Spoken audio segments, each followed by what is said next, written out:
جو 26ویں آئینی ترمیم ہے اس پہ جو بڑا بابلہ مچا ہوا ہے، تو اسی سلسلے میں ہمارے ساتھ آج موجود ہیں موسٹ سینئر بیرسٹر راجہ جواد صاحب. آئیے جانتے ہیں ان سے ان کی رائے.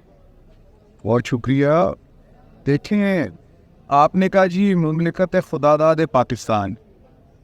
اس مملکت خداداد پاکستان کا صرف خدا ہی عامی عناصر، کیونکہ جو ہم یہ معاملات دیکھ رہے ہیں کہ جی یہ ترمیم لائی جا رہی ہے، 26ویں ترمیم. یہ 25-26 کروڑ عوام جو پاکستان میں بستے ہیں، ان کی جو سوچ ہے، جو ان کی فکر ہے، اس کا جو آپ فیصلہ کرنے جا رہے ہیں یہ ایوان میں بٹھا کے کوئی، اس کے اندر میں یہ کہتا ہوں کہ یہ ترمیم نہیں، یہ آئینی ترمیم نہیں ہے، یہ آئینی تذلیل ہے. اور یہ آئینی تذلیل آپ بارہا کرتے رہیں، اور اس تذلیل کو ختم کرنے کے لیے اور اس کے جو اثرات آئیں گے اس کے خلاف ہم وکلا متحد ہیں. اور آپ کے سامنے ہمارے رسپیکٹیبل موسٹ سینئر علی احمد پور صاحب میں جو ایک باقاعدہ ہماری وکلا تحریک ہے اس کا ایک باقاعدہ آغاز کر دیا ہے، جو کہ اسلام آباد میں ایک وکلا کنونشن ہو چکا ہے، کراچی میں ایک وکلا کنونشن ہو چکا ہے، پشاور میں ہو چکا ہے. تو مجھے یہ لگتا ہے کہ یہ آئینی پیکج جو پیکٹ بانٹ کے لانے کی کوشش کی جا رہی ہے، یہ ناکامی سے دوچار ہوگا. اور اس میں دو رائے نہیں ہیں کہ اگر یہ آئینی ترمیم آ جاتی ہے تو آپ در حقیقت جمہوریت کے گلے میں ایک پٹا ڈال کے اس کو چلانے کی، اس کو ہانکنے کی ڈنڈے کے زور پہ کوشش کریں گے. آپ اگر یہ چاہتے ہیں کہ حقیقی طور پہ جو ہم نے آزادی حاصل کی تھی وہ آزادی رہے، تو ہمیں متحد ہونا ہوگا، عوام کو متحد ہونا ہوگا.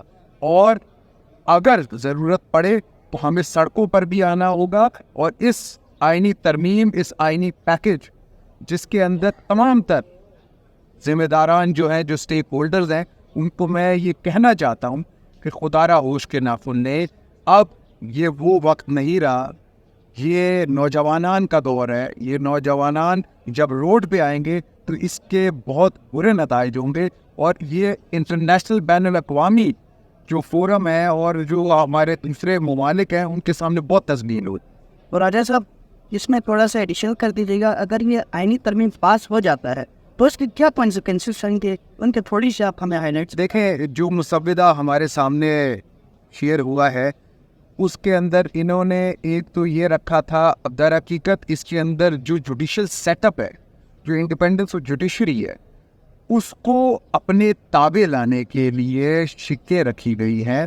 جس کے اندر پچھلے دنوں میں ہم نے دیکھا کہ ایک آئینی عدالت بنانے کا، جس کو فیڈرل کانسٹیٹیوشنل کورٹ کا نام دیا گیا ہے، وہ بنائی جا رہی ہے. اور جو کہ پرائم منسٹر جو ہوں گے وہ اپوائنٹ کریں گے اس کے اندر چیف جسٹس کو.